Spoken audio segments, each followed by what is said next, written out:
अगर किसी को डर लगता है तो आप म्यूचुअल फंड ले लीजिए, म्यूचुअल फंड सेफ है। गोल्ड में भी आप देखें बहुत अच्छा रिटर्न पिछले 5 सालों में, 7 सालों में, 8 सालों में गोल्ड का रेट, पहले मैं आपको बता दूं जो 2010 में गोल्ड का रेट 16,000 रुपये हुआ करता था और आज गोल्ड 80,000 रुपये हुआ था। 16 5 गुना हो गया गोल्ड, यानी 500% का रिटर्न कितने सालों में? 14 सालों में। It's amazing. तो जब जब अशांति होगी, गोला बारूद ज़्यादा खर्च होंगे, पृथ्वी पे मार धाड़ ज़्यादा होगा, तो लोगों को, जो इन्वेस्टर है जिनके पास पैसा है, वो अपना पैसा शेयर मार्केट से विड्रॉ करते हैं। कभी भी बिना पॉलिटिशियन के सपोर्ट के कोई बिजनेसमैन बहुत आगे बढ़ना अलग बात है, और बहुत ज़्यादा आगे बढ़ना है, बहुत राइज करना, उसके लिए तो पॉलिटिकल सपोर्ट की ज़रूरत पड़ती है। तो गोल्ड आज भी हिंदुस्तान के छोटे छोटे घरों में भी ना अच्छा खासा मात्रा में गोल्ड निकल जाएगा। तो हिंदुस्तान की पूरी जो है, सिर्फ गोल्ड का वैल्यू कर लिया जाए तो कितने देश खरीद और बिक जाएंगे। तो हिंदुस्तान गरीब नहीं है। लोगों के लाखों करोड़ डूबते हैं, तो लोगों के जहन में एक सवाल आता है, जिनके पास पैसा है वे इन्वेस्ट कहाँ करें।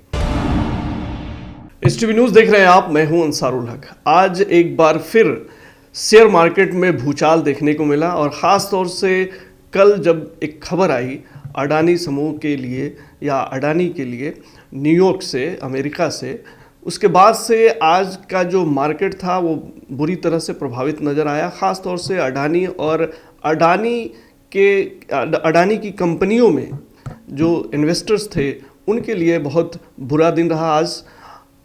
क्या वो रहा, क्या रिपोर्ट आई, ये पूरी डिटेल्स हम आपको बताएंगे। और आज एक बार फिर से स्टॉक मार्केट, बाज़ार के हालात पर चर्चा करने के लिए हमारे साथ दो खास मेहमान हैं। अंगद कुमार सिंह जी, जो कि प्रसिद्ध व्यवसायी हैं, मोतिहारी के रैमसन प्लाजा के ऑनर हैं और शेयर मार्केट के जानकार हैं।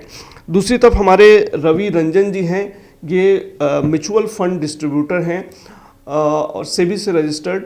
रवि जी और अंगद जी, आप दोनों का बहुत बहुत स्वागत है। तो हम इससे पहले कि अंगद जी से बातचीत और रवि जी से बातचीत का सिलसिला शुरू करें, हम आपको बता दें कि आज एक खबर आई जिसके बाद से इसका पूरा प्रतिकूल असर मार्केट पर देखने को मिला। अडानी समूह के हवाले से ये जो खबर थी वो पढ़ करके मैं आपको बता देता हूँ कि अडानी समूह के चेयरमैन और देश के दूसरे अमीर उद्योगपति गौतम अडानी की मुश्किलें बढ़ गई हैं। मीडिया रिपोर्ट्स कहती हैं अमेरिका में न्यूयॉर्क की अदालत में गौतम अडानी समेत 7 लोगों पर $265 मिलियन यानी 2250 करोड़ रुपए के करीब के रिश्वतखोरी और धोखाधड़ी के आरोप लगाए गए हैं। गौतम अडानी समेत इन 7 पर आरोप लगाया गया है कि इन लोगों ने अगले 20 सालों में $2 अरब के सोलर पावर प्लांट्स के प्रोजेक्ट को हासिल करने के लिए अधिकारियों को $265 मिलियन से अधिक की रिश्वत देने का ऑफर किया।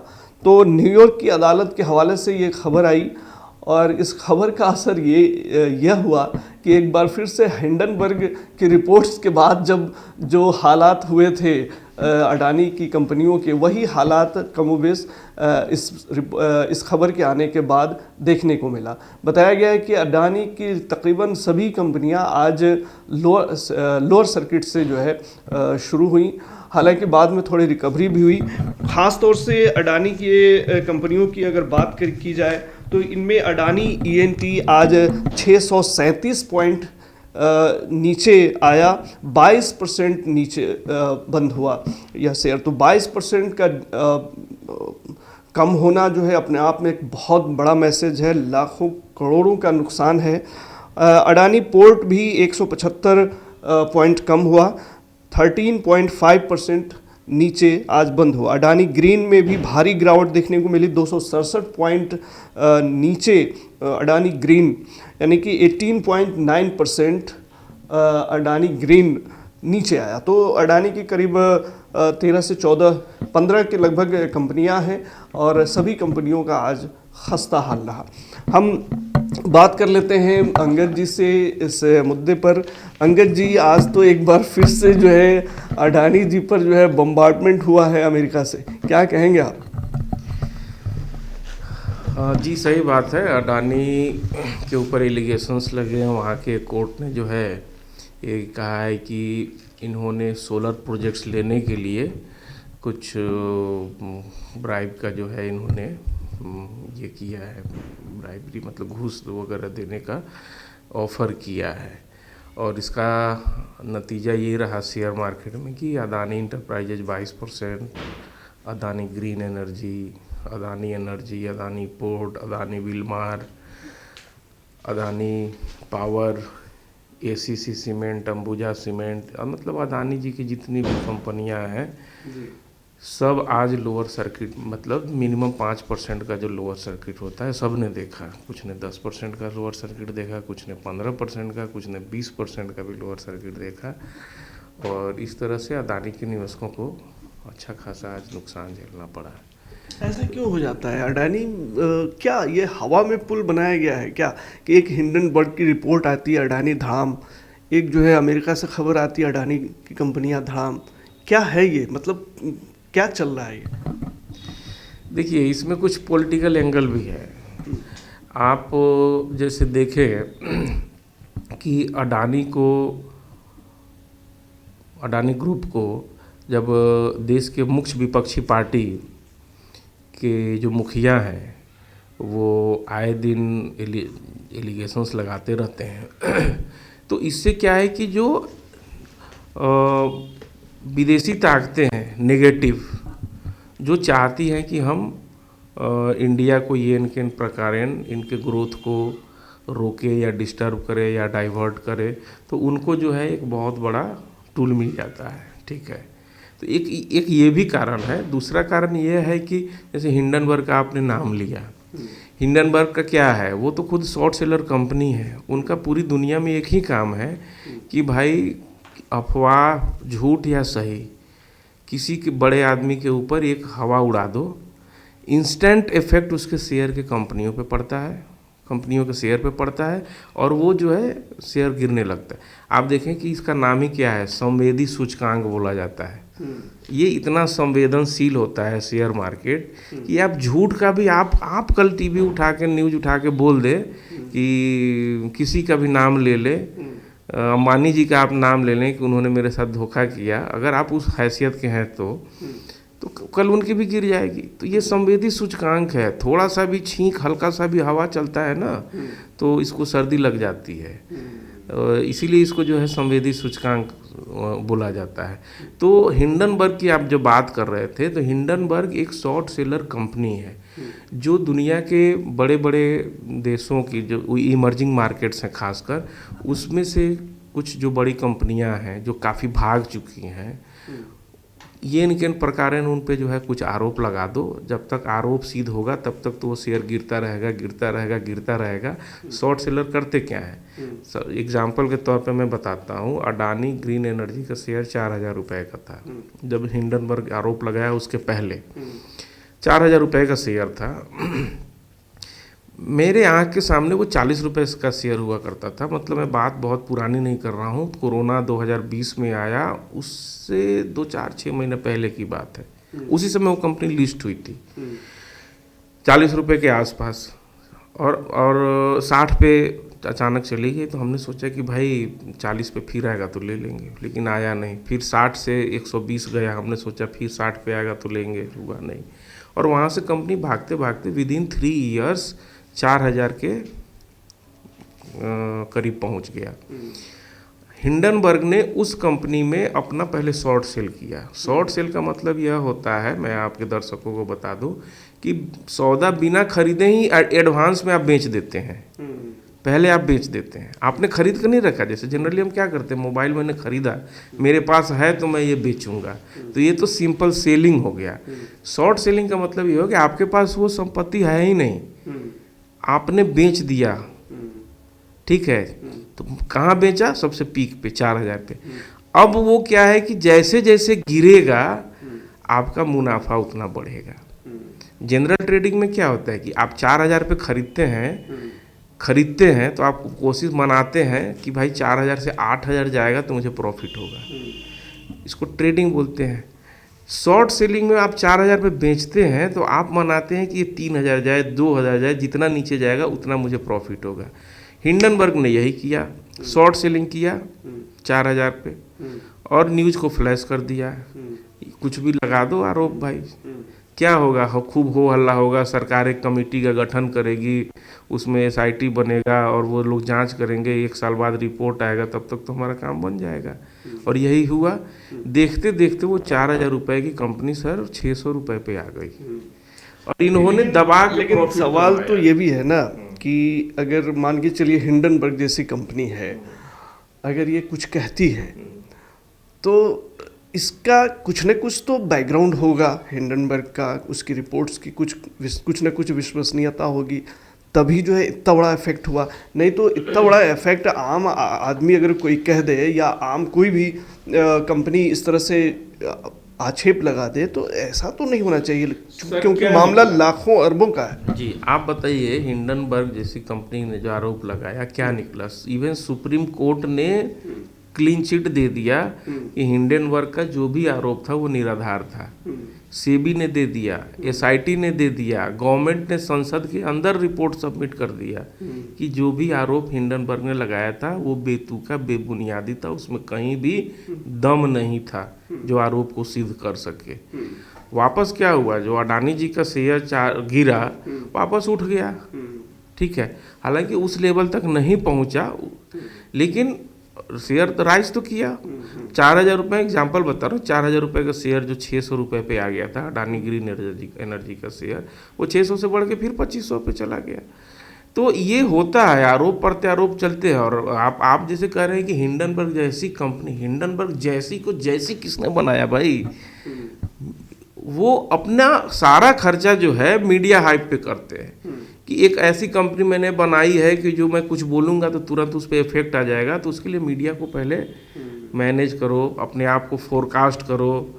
ठीक है, जैसे कोई नया इमर्जिंग लीडर होता है, उसको लॉन्च करना है, या बड़े स्टार हाउस होते हैं बॉलीवुड के या हॉलीवुड के, उनको अपने स्टार किड्स को जो है लॉन्च करना होता है, तो कितना हाइप बनाया जाता है। अब शाहरुख खान के बेटे 2025 में लॉन्च होंगे, उसका न्यूज अभी से आने लगा। ठीक है, तो ये हाइप बनाया जाता है। नहीं, आप जो कह रहे हैं उस निसंदेह उसमें कुछ सच्चाई भी होगी, लेकिन सच्चाई ये भी है कि कई मामलों में जो है गवर्नमेंट जो है कुछ चीज़ों पे जो है पर्दा डालती रही है। और ये जो है अभी की गवर्नमेंट नहीं, तमाम गवर्नमेंट जो होती हैं, जो अपने उनके उद्योगपति होते हैं, उनके साथ ऐसा करती रही है। इसमें कोई ये नहीं है। हम इसके क्या और इफ़ेक्ट हो सकते हैं इस पे भी बात करेंगे, लेकिन रवि जी हमारे साथ यहाँ पे बैठे हुए हैं। रवि जी, म्यूचुअल फंड में इसका क्या असर होता है? इस तरह की जो खबरें आती हैं और जब मार्केट इस तरह से नीचे आता है तो इसका म्यूचुअल फंड पे क्या असर होता है? म्यूचुअल फंड में भी जस्ट जो स्टॉक होता है, जैसे स्टॉक डायरेक्ट स्टॉक टूट रहा है, वैसे म्यूचुअल फंड के अंदर भी जो स्टॉक है अडानी ग्रुप की, तो वहाँ भी स्टॉक जब नीचे आएगा तो म्यूचुअल फंड के अंदर की जो पोर्टफोलियो है, वो पोर्टफोलियो में भी रेट चेंजेज होंगे, जिसके कारण स्टॉक नीचे आया तो म्यूचुअल फंड का भी यूनिट जो है नीचे रेट कट साइड में वो आएगा, और वहाँ भी नुकसान तो देखने का तो मौका मिलेगा ही। तो ये जो है उसमें कितना, जैसे शेयर धारक जो होते हैं आमतौर से, जो मार्केट में इन्वेस्टर्स, मार्केट के जो इन्वेस्टर्स हैं या जो म्यूचुअल फंड में इन्वेस्टर्स हैं, दोनों के लॉस में या प्रॉफिट लॉस में क्या फ़र्क, कितना का फ़र्क रहता है परसेंटेज वाइज अगर देखें तो? म्यूचुअल फंड के अंदर जो पोर्टफोलियो होता है बहुत लिमिटेड पोर्टफोलियो होता है, जिसमें जैसे 2% से लेके 8% तक का पोर्टफोलियो होता है। जैसे अडानी पावर अगर मार्केट में नॉर्मली लोग 100% पे ट्रेड अगर कर रहे हैं, तो यहाँ पे क्या है कि 20% के आसपास इफेक्ट पड़ता है। तो ऐसे करके बहुत सारे सेक्टर में है कि जो अडानी पावर हैं वहाँ पे जो इफेक्ट आएंगे, जो डायरेक्ट शेयर हैं उससे तो थोड़ा कम आएंगे। डायरेक्ट यानी कि जो होता है वो म्यूचुअल फंड में थोड़ा सा उसका कम आएगा। एक सवाल इसमें, इन सब हालात को देखते हुए, ये निसंदेह जो इन्वेस्टर्स हैं उनके मन में ये सवाल उठता होगा, एक तो ऐसे ही इंडिया में कम लोग हैं जो शेयर मार्केट में इन्वेस्ट करते हैं, ऊपर से जो इस तरह से खबरें आती हैं, लोगों के लाखों करोड़ डूबते हैं, तो लोगों के जहन में एक सवाल आता है, जिनके पास पैसा है वे इन्वेस्ट कहाँ करें? क्या शेयर मार्केट के अलावा गोल्ड, क्रिप्टो या म्यूचुअल फंड, इस तरह के जो अदर ऑप्शंस हैं, इसमें कौन सा बेहतर आप समझते हैं? अंसारुल जी, मैं यही कहूँगा कि लोगों को स्टॉक मार्केट जो है नो डाउट रिटर्न अच्छा देता है और सबसे अच्छा देता है। उसी का ही एक उसमें डरने की ज़रूरत नहीं है।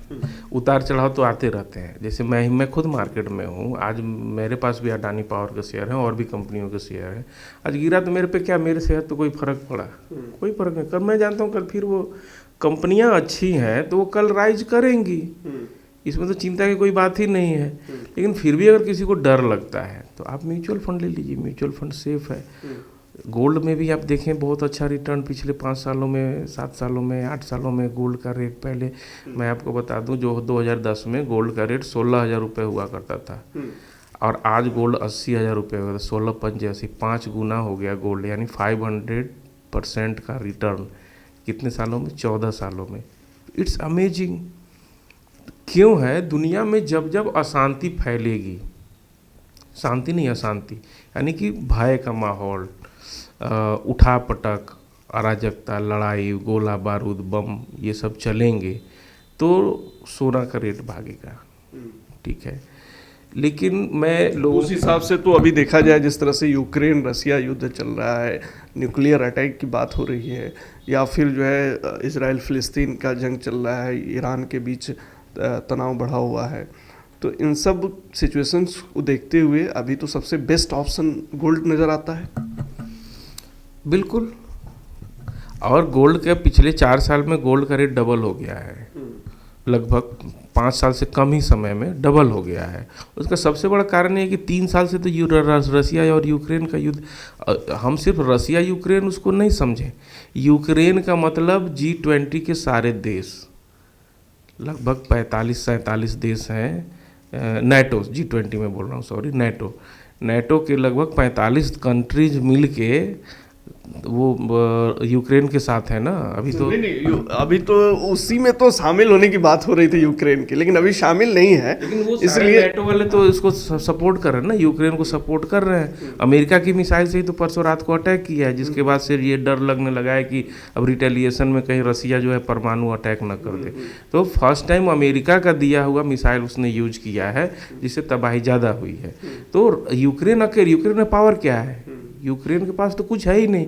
उसको फ्रांस दे रहा है, उसको जर्मनी दे रहा है, उसको इंग्लैंड दे रहा है, उसको अमेरिका दे रहा है, सारे मिलके उसको हथियार दे रहे हैं, तब उसके दम पे वो लड़ रहा है। अब यही मैं बोल रहा हूँ कि पिछले 3 सालों से तो रसिया और यूक्रेन इंगेज हैं, सोना का रेट कभी गिरने नहीं जा रहा है। अब उसके बाद से इधर आप देखें तो इजराइल और ईरान का युद्ध शुरू हो गया। तो जब जब अशांति होगी, गोला बारूद ज़्यादा खर्च होंगे, पृथ्वी पे मार धाड़ ज़्यादा होगा, तो लोगों को, जो इन्वेस्टर है, जिनके पास पैसा है, वो अपना पैसा शेयर मार्केट से विड्रॉ करते हैं, या यील्ड बॉन्ड से, ये बॉन्ड से जो है, सरकारी बॉन्ड से वो पैसा विड्रॉ करते हैं और गोल्ड में लगा देते हैं। तो गोल्ड जो है भागने लगता है। लड़ाई फॉरेन इन्वेस्टर्स जो है हाल के दिनों में देखा जा रहा है कि वो इंडियन मार्केट से पैसे निकाल रहे हैं, इसकी क्या वजह है? वही मैं बताया ना कि फॉरेन इन्वेस्टर्स जो है, देखिए उसके 3 कारण हैं। हम बिंदुवार आएंगे। FIIs का जो विड्रॉल है उसके 3 कारण हैं।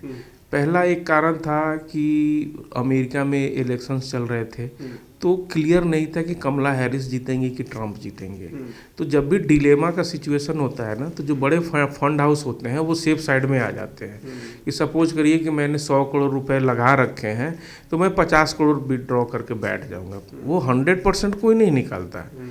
50% वो लगा के रखते हैं और 50% इन कैश अपने हाथ में कैश कर लेते हैं कि अगर इससे भी बेहतर अपॉर्चुनिटी मिला तो उस समय हमारे पास फंड की कमी ना हो।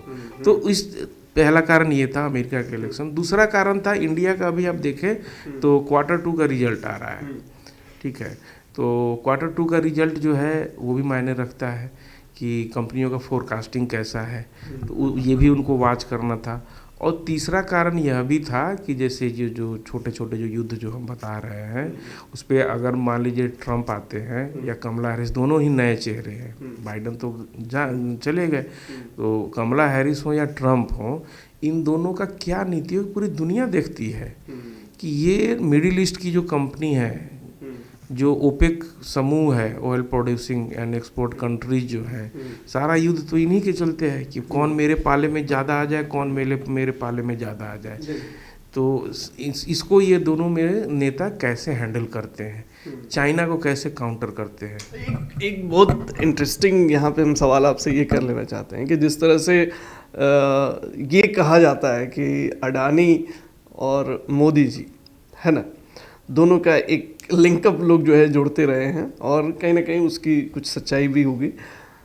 उसी तरह अमेरिका में जो इलेक्शन हुआ तो ट्रंप और एलन मस्क है ना, तो ये दोनों की बॉन्डिंग देखें, मस्क ने तो जो आपको मालूम ही होगा कि वो उन्होंने खुल करके प्रचार भी किया और इस तरह से जो वो रिस्क लिया, खैर उसका तो रिजल्ट उनको मिलना तय है।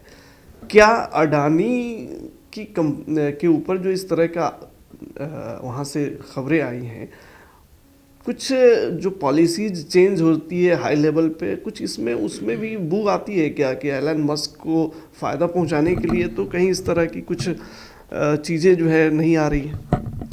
देखिए, कहने के लिए कुछ भी आदमी कह सकता है और सोचने के लिए भी कुछ भी सोच सकता है, लेकिन ये बट लाजमी है। अमेरिका में क्या है कि इलेक्टोरल बॉन्ड वहाँ पे होता है और वहाँ पे सब कुछ ओपनली होता है कि 2 राष्ट्रपति उम्मीदवार होते हैं और सब उनको फंड की ज़रूरत है, पैसे की ज़रूरत है। हर इलेक्शन में हर किसी को पैसे की ज़रूरत है, तो वहाँ पे ओपन सिस्टम है।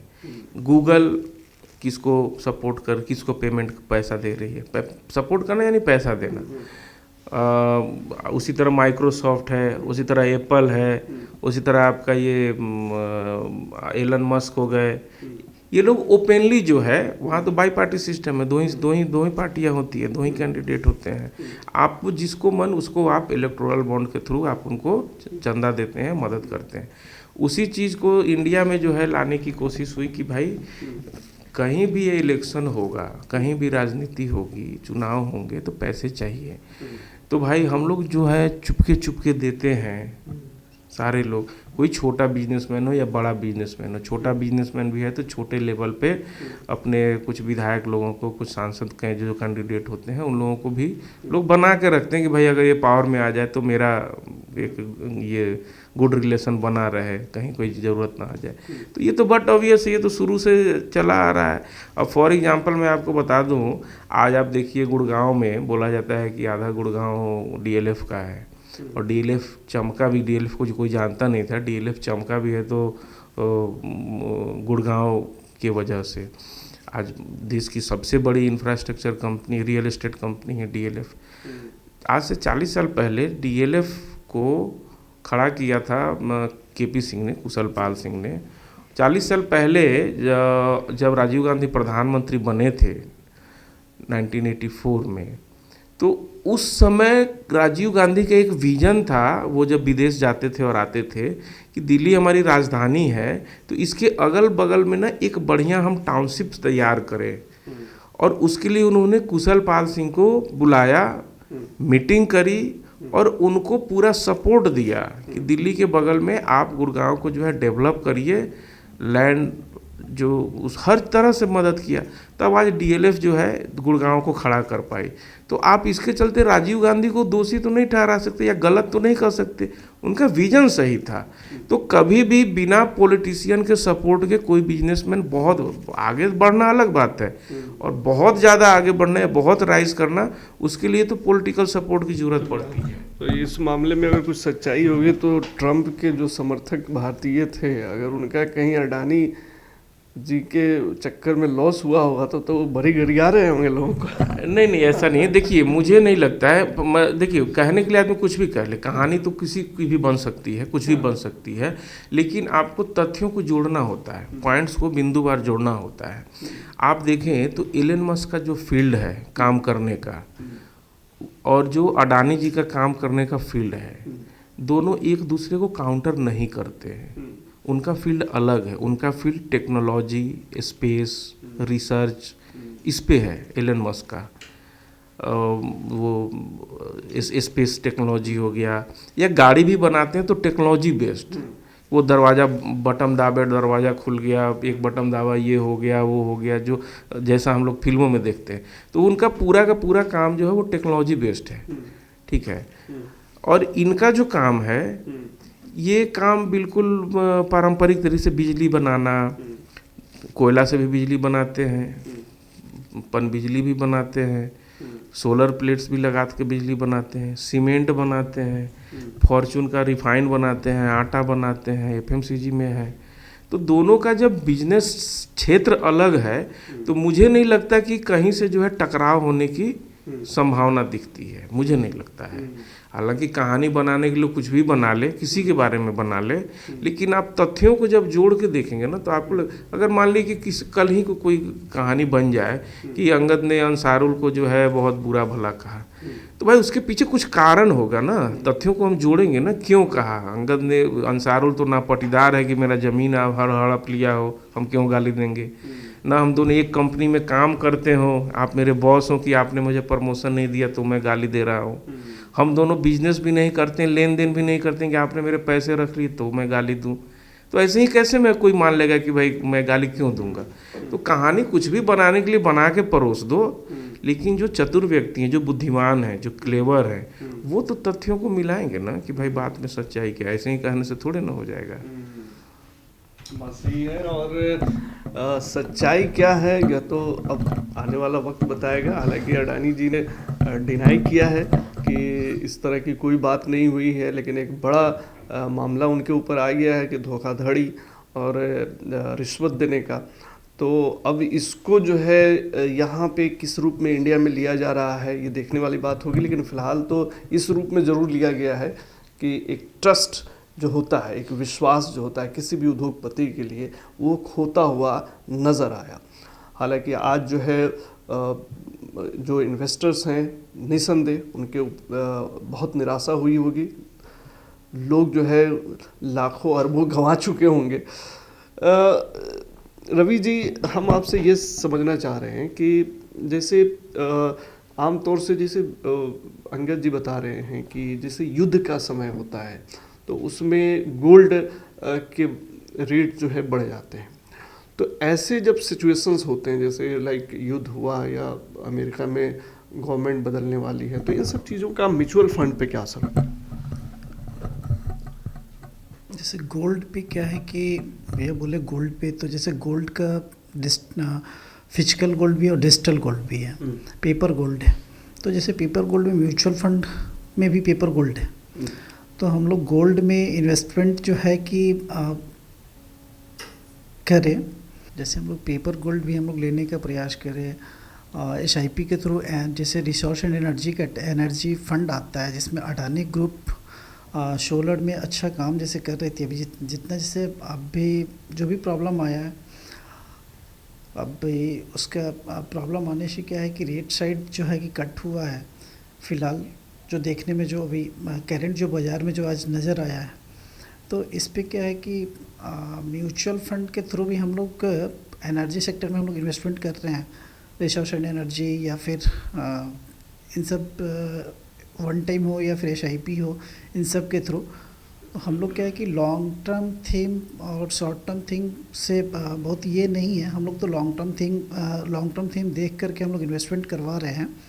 और इसमें क्या है कि SIP ऑटो डेबिट मोड है। ऑटो डेबिट मोड में क्या है कि यही सब बाज़ार का उतार चढ़ाव का लाभ मिलते रहता है। ये ऑटो डेबिट मोड में होने के कारण SIP के थ्रू इसमें कभी कभी मौका मिलता है, इस टाइप का बाज़ार का भी दिखता है। डाउन साइड में तो हम लोग जस्ट वन टाइम भी करवाने का प्रयास करते हैं कि हम लोग यहाँ पे कुछ वन टाइम भी करवाएं। तो आप एक बेहतर ऑप्शन मानते हैं म्यूचुअल फंड को, जो है कि ऐसे तमाम परिस्थितियों को झेलने का मादा जो है रखता है म्यूचुअल फंड। जी, म्यूचुअल फंड पे जब बात हो रही है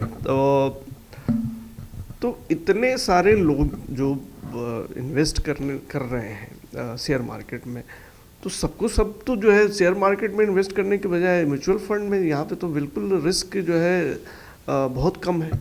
जी, mutual fund basically mutual fund में लोगों को बिल्कुल बेहिचक बिना डरे म्यूचुअल फंड में इन्वेस्टमेंट करना चाहिए। म्यूचुअल फंड आज के डेट में द बेस्ट इन्वेस्टमेंट टूल है। आप क्रिप्टो की बात कर रहे थे, अभी क्रिप्टो क्या है किसी ने देखा है? ये तो बस हाइपोथेटिकल एक ट्रेडिंग है, इलेक्ट्रॉनिक, पता नहीं किसने बनाया, किसने शुरू किया, कहाँ से इसकी ट्रेडिंग हो रही है, कौन इसको बढ़ा रहा है, कौन इसको घटा रहा है, आपको कुछ नहीं मालूम। बस आपको जो है फिल्म दिखाया जाता है, एक ट्रेलर दिखाया जाता है कि फलना ने 10,000 लगाया और 10 लाख हो गया। लेकिन वर्ल्ड वाइड इसको क्रिप्टो को जो है इतनी विश्वसनीयता कैसे मिल गई? आज क्रिप्टो की अगर बात की जाए तो पूरी दुनिया में ही झोल है, पूरे दुनिया में ही झोल है। आप अपने घर को देखिए, दुनिया पे मत जाइए। सारी की नज़र हिंदुस्तान पे है। अंग्रेजों ने 450 साल लूटा। अब जो है लूटने का तरीका, लूट आज भी है, चल रहा है, लूटने का तरीका बदल गया है। ठीक है, क्योंकि पहले से, शुरू से, आदि से अंत तक हिंदुस्तान के पास पैसा पहले भी था, धन पहले भी था, आज भी है, रूप बदल गया है। ठीक है, दुनिया में सबसे ज़्यादा सोना हर साल कहाँ जाता है? इंडिया में आता है। यहाँ से जाता नहीं है, यहाँ आता है। तो गोल्ड आज भी हिंदुस्तान के छोटे छोटे घरों में भी ना अच्छा खासा मात्रा में गोल्ड निकल जाएगा। तो हिंदुस्तान की पूरी जो है, सिर्फ गोल्ड का वैल्यू कर लिया जाए तो कितने देश खरीद और बिक जाएंगे। तो हिंदुस्तान गरीब नहीं है। ठीक है, लेकिन इसीलिए हिंदुस्तान के ऊपर जो लोगों की नज़र है, हम क्रिप्टो में क्यों जाएं? मैं सीधी सी बात है, आपने क्रिप्टो, मैं तो सोना देखा हूँ, पहना भी हूँ सोना, मुझे सोना भरोसा है। म्यूचुअल फंड में पिछले 20 साल से मैं लगा रहा हूँ, बेच रहा हूँ, खरीद रहा हूँ, मुनाफा हुआ। अभी आप 2 महीना पहले मैंने अपने पिताजी से भी खरीदवाया था। उनको ये लगाते थे, एफडी करते थे, बस सिंपल साधारण गांव के रहने वाले व्यक्ति। मैंने कहा पापा एफडी में आपको 7% रिटर्न मिलता है, क्या इस आपको नेगेटिव में जा रहे हैं? आप बताइए कि जिस देश में इन्फ्लेशन 10% हो और एफडी पे आपको 7% का रिटर्न मिले, तो आपका तो 3% हर साल नुकसान जा रहा है। आप प्रॉफिट में कहाँ जा रहे हैं? आप तो नुकसान में जा रहे हैं। वैसा चीज़ लीजिए जिसमें कम से कम 10% से ज़्यादा का रिटर्न आए। तो बैंक वालों का लुटिया डुबोने के चक्कर में नहीं, बैंक मेरे कह देने से कोई एफडी तोड़ नहीं लेगा। ठीक है, एफडी का भी अलग यूज है। जैसे मान लीजिए कि 6 महीने के लिए मुझे पैसों की ज़रूरत नहीं है, मैं खुद एफडी किया हूँ, तो मैं देखता हूँ कि इस फंड के सपोज 10 लाख रुपया है, मैं देख रहा हूँ कि इसकी ज़रूरत मुझे 6 महीने बाद पड़ेगी या 8 महीने बाद पड़ेगी, तो उस छोटे दौरान के लिए बेस्ट इज़ एफडी। अगर आपके पास समय है 5 साल का, तो आप स्टॉक मार्केट में जाएं या म्यूचुअल फंड में जाएं। आप टेंशन नहीं लेना चाहते, रिस्क नहीं लेना चाहते, या रिस्क कम लेना चाहते हैं, या टेंशन नहीं लेना चाहते, आपको जानकारी नहीं है लेकिन रिटर्न आप अच्छा चाहते हैं, तो आप म्यूचुअल फंड के थ्रू जाइए। आप कोई भी रिस्क नहीं लेना चाहते हैं तो गोल्ड खरीद लीजिए। आप बहुत ज़्यादा आग से खेलना चाहते हैं तो क्रिप्टो खरीद लीजिए। ये तो पर्सन टू पर्सन डिपेंड करता है, उस हिसाब से मार्केट में सौदे हैं। आप आग से खेलना चाहते हैं, आप क्रिप्टो खरीद लीजिए। हो सकता है 10,000 आपका 10 लाख बन जाए, या हो सकता है 10,000 आपका 0 रुपया भी हो जाए। तो वो तो आग से खेलना है। बहुत बड़ी बात इन्होंने कही अंकित जी ने, और बहुत साफ लफ्ज़ों में इन्होंने कही कि इन्वेस्टर्स जो हैं उनके लिए क्या क्या ऑप्शंस हैं। आप आग से खेलना चाहते हैं तो क्रिप्टो में जाएं, आप रिस्क कम लेना चाहते हैं तो म्यूचुअल फंड और गोल्ड की तरफ जाएं। और जो है ये अभी जो जिस तरह की चीज़ें हैं, जो अभ्यस्त लोग नहीं हैं, सेबी भी बार बार अलर्ट करता है कि जो है आप अगर तजर्बा नहीं है तो आपको जो है पहले तजर्बा लेना चाहिए, उसके बाद इन्वेस्टमेंट की तरफ जाना चाहिए। तो रातों रात अमीर बनने की ख्वाहिश में ज़्यादा रिस्क है। और आखिर में आप क्या कहना चाहेंगे? आज के जो हालात बने हैं, तो अभी जो नए इन्वेस्टर्स हैं, ख़ास तौर से कोविड के बाद, इससे पहले भी हम लोग जिक्र कर चुके हैं इस बात को लेकर के, तो बतौर एक्सपर्ट शेयर मार्केट का आप क्या सजेस्ट करना चाहेंगे न्यू इन्वेस्टर्स को अभी के सिचुएशन? ये अभी का जो सिचुएशन है, मैं न्यू इन्वेस्टर हो या पुराने इन्वेस्टर हो, सबको यही कहूँगा। पुराने वाले तो जानते हैं, उनको कहने की ज़रूरत नहीं है। नए वालों को मैं यही कहूँगा कि पेशेंस इज़ द की। अगर आप शेयर मार्केट में घुसे हैं और पेशेंस नहीं है तो आप तुरंत निकल जाइए। वॉरेन बफेट जी ने कहा है कि जिस शेयर को आप 10 साल नहीं रख सकते, 5 साल नहीं रख सकते, उसको आप 5 दिन भी मत रखिए, 5 घंटे भी मत रखिए। Patience is the key. अच्छी कंपनियों में इन्वेस्ट करिए। आज पूरा तहलका मचा हुआ है, अडानी गिर गया। आज की आप बात कर रहे हैं ना, मैं आपको बता दूं, डिस्क्लेमर दे रहा हूं ऑन कैमरा कि मेरे पास अडानी पावर के शेयर है। और क्या गिरेगा भाई, मैंने 72 रुपये पे खरीदा था, 900 रुपये पे नहीं बेचा, आज गिर के 450 रुपये पे आ गया, मैं क्यों टेंशन में रहूँगा। इतना गिरने के बाद भी मैं बेचूंगा तो मैं 7 गुना प्रॉफिट में हूँ, 7 टाइम्स यानी 700% मैं प्रॉफिट में हूँ। तो ये जो है आपको पेशेंस का रिवार्ड मिलता है शेयर मार्केट में। आप मौके की तलाश में रहें। शेर क्या करता है, दिन भर शिकार नहीं करते रहता है, गीदड़ की तरह दिन भर नहीं भागता है। आप जंगल का राजा शेर को क्यों बोला जाता है, उसके एटीट्यूड के चलते। वो दिन भर नहीं भागता है, लेकिन दिन भर नज़र रखता है कि सबसे पसंदीदा आहार आ गया, आहा अब अटैक करो, ठीक है। लेकिन ये गीदड़ क्या है या लोमड़ी क्या है, वो दिन भर मुंह मारने के चक्कर में पूरे जंगल का भ्रमण करते रहते हैं। तो इसलिए वो गीदड़ है और शेर शेर है, जंगल का राजा बोला जाता है। वो दिन भर जो है बोला जाता है सिंघम दृष्टि, यानी सिंह की नज़र रखनी चाहिए। आपको हड़बड़ाने, शेर कभी हड़बड़ाता नहीं है, ठीक है। शेर मगरमच्छ को क्या क्या गंदा मीट खाना यार, हिरन आएगा मीठा मीट खाएंगे। तो वो तलाश में रहता है, इंतजार में रहता है, मौके की तलाश में। एक शेयर मार्केट में जो लोग इन्वेस्ट कर रहे हैं उनको भी सिंह की तरह रहना चाहिए, सिंघम दृष्टि रखनी चाहिए कि भाई पेशेंस रखो। और जब मौका है, ये मौका मिला है, अडानी पावर में लिख के दे रहा हूँ, अडानी पावर, अगर आपके अंदर हिम्मत है अडानी पावर को खरीद लो। ये मौका मिला है सर, ये वापस 900 पे जाएगा। हिंदुस्तान की सबसे बड़ी पावर जनरेशन कंपनी सर। आपको अगर बोला जाए, आप एग्जाम्पल मैं आपसे लूँ कि अंसारुल जी आपको दिन भर मैं भोजन नहीं दूंगा, ये शर्त है, या आप दिन भर बिना बिजली के रहना चाहते हैं, ये शर्त है। आप बोलेंगे भैया भोजन मत दो लेकिन दिन भर बिजली मत काटो। अभी इंसान की मूलभूत आवश्यकता बिजली हो गई है, और हिंदुस्तान के अंदर सबसे ज़्यादा बिजली प्रोड्यूस करने वाले अडानी जी हैं। एनटीपीसी को हटा दे, तो वो तो सरकारी कंपनी है, एनटीपीसी को हटा दे, सरकारी और प्राइवेट दोनों को जोड़ भी दे, तो एनटीपीसी के बाद सेकंड नंबर पे अडानी आती है, अडानी पावर। अडानी पावर के अलावा अडानी ग्रीन एनर्जी है, अडानी एनर्जी है, अडानी टोटल गैस है, अडानी एनर्जी डिस्ट्रीब्यूशन है।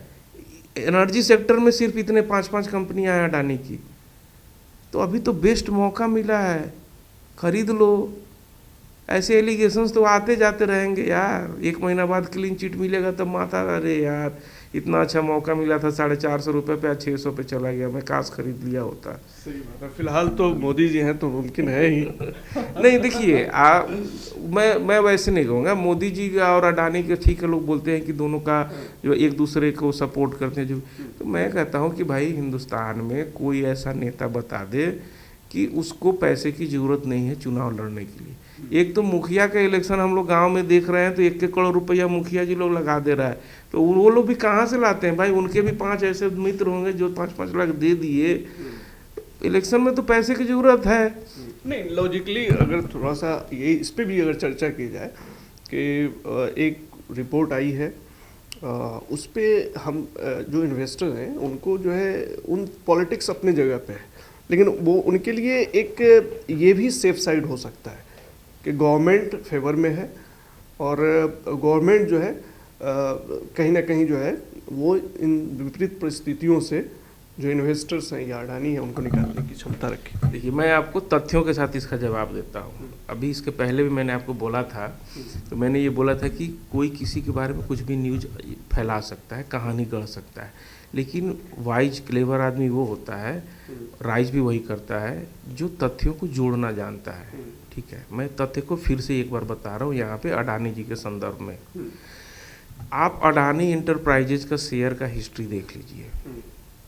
2001 में वो शेयर 4 रुपए की हुआ करती थी। आप 2001 को हटा दीजिए। 2004 में मनमोहन सिंह यूपीए की सरकार आई जो 10 साल रहती है। 2004 में अडानी इंटरप्राइजेज की शेयर 15 रुपए की हुआ करती थी, और 10 साल जब तक यूपीए की सरकार चली वो 15 रुपए का शेयर 600 रुपए तक गया। उसमें 1:1 का बोनस भी मिला, यानी अगर आपके पास 100 शेयर थे तो 100 शेयर और फ्री में आपको मिल गए, यानी कि 15 का कितना हुआ, 40 गुना इंटू 2 कर लीजिए, 80 गुना हो गया। 80 गुना रिटर्न मनमोहन सिंह के सरकार में अडानी ग्रीन को, अडानी इंटरप्राइजेज को 80 गुना हुआ। 80 गुना मतलब समझ रहे हैं। मोदी जी 2014 में आते हैं, उस समय अडानी का शेयर 600 रुपये का था, और 2019 कोरोना 20 में आया है, 2019 के पहले तक वो 600 रुपये का शेयर 150 रुपये पे आगे गिर के लटका हुआ था। अगर मैं गलत कर रहा हूँ आप चेक कर सकते हैं सर। मैंने क्या बोला है कि कहने के लिए कुछ भी कहा जा सकता है। जैसे राहुल गांधी उठ के आते हैं, बोलते हैं कि अडानी जी का सांठगांठ है और एक फ़ोटो दिखाते हैं कि विमान में बैठे हुए हैं। अरे भाई तुम मूर्ख हो, एक प्रधानमंत्री जाता है किसी देश में तो अकेले नहीं जाता है, 20-20 बिजनेस में जाते हैं, क्योंकि देश की बात है ना, देश की तरक्की की बात है। कोई पावर जनरेशन पे सौदा करेगा, कोई दूर संचार पे सौदा करेगा, कोई नेटवर्क वाईफाई पे डील करेगा, है कि नहीं, कोई फार्मास्यूटिकल वाले होंगे, वो नई नई टेक्नोलॉजी पे बात करते हैं। तो प्रधानमंत्री के साथ एक पूरी टीम जाती है, एक डेलीगेट जाती है। उस विमान के अंदर उस डेलीगेट में अगर हिंदुस्तान के प्रधानमंत्री कहीं जाएंगे तो उसमें अडानी का रिप्रेजेंटेशन क्यों नहीं होगा? बिना अडानी के देश में क्या आप सोच सकते हैं बिजनेस के बारे में? तो उस फोटो को दिखा रहे हैं कि भाई प्लेन में बैठे हुए हैं मोदी जी और अडानी जी भी बैठे हुए हैं, तो कौन सी बड़ी बात है?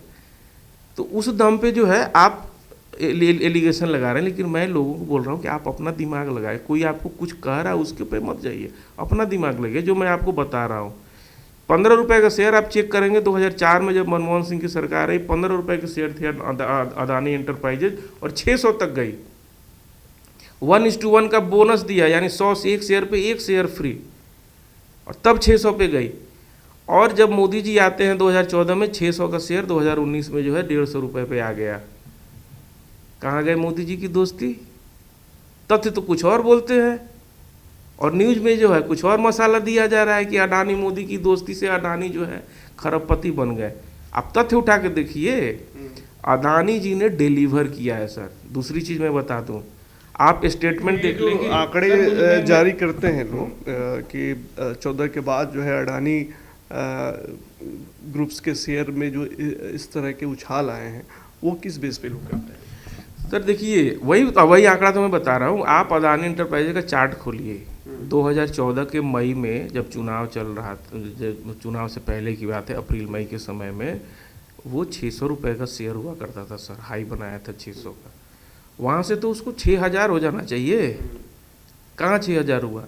2019 तक सेकेंड टर्म मोदी जी की सरकार बन गई 2019 के मई में। किसकी बात कर रहे हैं आप? अडानी एंटरप्राइजेज की जो मेन कंपनी है, अडानी की मेन कंपनी अडानी एंटरप्राइजेज, में उसकी बात कर रहा हूँ, जो 40,000 से 10,000, 4,000 से 1,000। हाँ नहीं, वो अडानी ग्रीन था। अडानी एंटरप्राइजेज की मैं बात हूँ, जो इनकी मेन कंपनी, जो पहली कंपनी है, जो पेरेंट कंपनी है। अडानी एंटरप्राइजेज का ही पैसा बाकी कंपनियों में लगा है, ठीक है। तो अडानी एंटरप्राइजेज तो 600 रुपये से गिर के आपको 150 रुपये पे आ गया। कंपनी, आप बोले कि शेयर भागता कैसे है, तो शेयर जो है हम लोग क्या खरीदते हैं, 10, 20, 100, 50 शेयर खरीदते हैं, उसके दम पे शेयर नहीं भागता है। शेयर भागता है जो DIIs खरीदते हैं, जो म्यूचुअल फंड हाउस खरीदते हैं, जो FIIs खरीदते हैं। और वो ये नहीं देखते कि इनकी मोदी जी से बनती है कि नहीं बनती है, वो बस ये देखते हैं कि इनका बैलेंस शीट भाग रहा है कि नहीं भाग रहा है। चलिए, एक जानकारी बहुत इंपॉर्टेंट, अब वक्त भी हो चला है, बहुत इम्पोर्टेंट आपसे मैं बोल रहा था जो जी, और आप वो पॉइंट बोल दें। और दूसरा ये भी जानकारी दे दें कि जैसे हिंडनबर्ग के समय हुआ था कि लगातार कई दिनों तक शेयर जो है गिरते चले गए थे अडानी समूह के, तो इस बार क्या होने वाला है? देखिए, शेयर मार्केट यही तो खूबसूरती है, कोई नहीं जान कह सकता कि आगे क्या होगा, ठीक है। लेकिन मैं आपको बता दूं, Adani is the biggest company in India. अभी तो वो दुनिया के टॉप रिचेस्ट पर्सन में भी आते हैं, और उसमें भी अडानी में जो सबसे 15 कंपनियां हैं, सीमेंट में भी हैं। अंबुजा सीमेंट सबसे बड़ा सीमेंट इन्हीं का है। ACC सबसे बड़ा ब्रांड।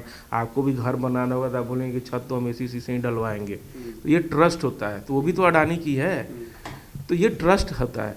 पावर जनरेशन में अभी पावर जनरेशन सबसे हॉट केक है, पावर सेक्टर, और उसमें नंबर 1 खिलाड़ी कौन है? अडानी।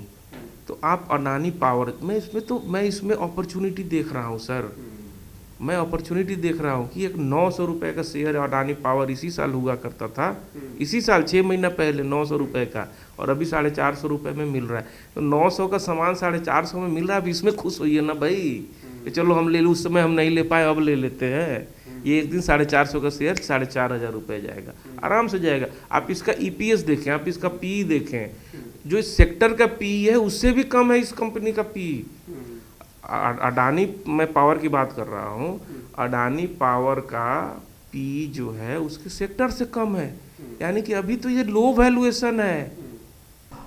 तो बड़ी बात यही है कि किसी के लिए ये जो सिचुएशन है वो अवसर के रूप में है। बड़ी बात कह रहे हैं अंगद जी कि ये जो मौके हैं ये फ़ायदेमंद भी हो सकते हैं अगर इस मौके से, तो ताक में रहने की चीज़ है। लेकिन इन सब के बावजूद तजर्बा बहुत अहम है।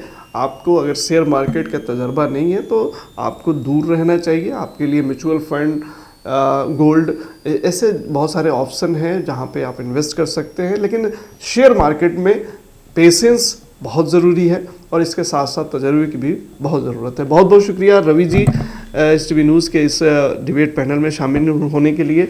अंगद जी बहुत बहुत शुक्रिया आपका एक बार फिर से जो है आज इस मौके पे महत्वपूर्ण जानकारी साझा करने के लिए। तो अभी के लिए फ़िलहाल इतना ही। तमाम खबरों और डिबेट्स के लिए जुड़े रहिए STV न्यूज़ के साथ।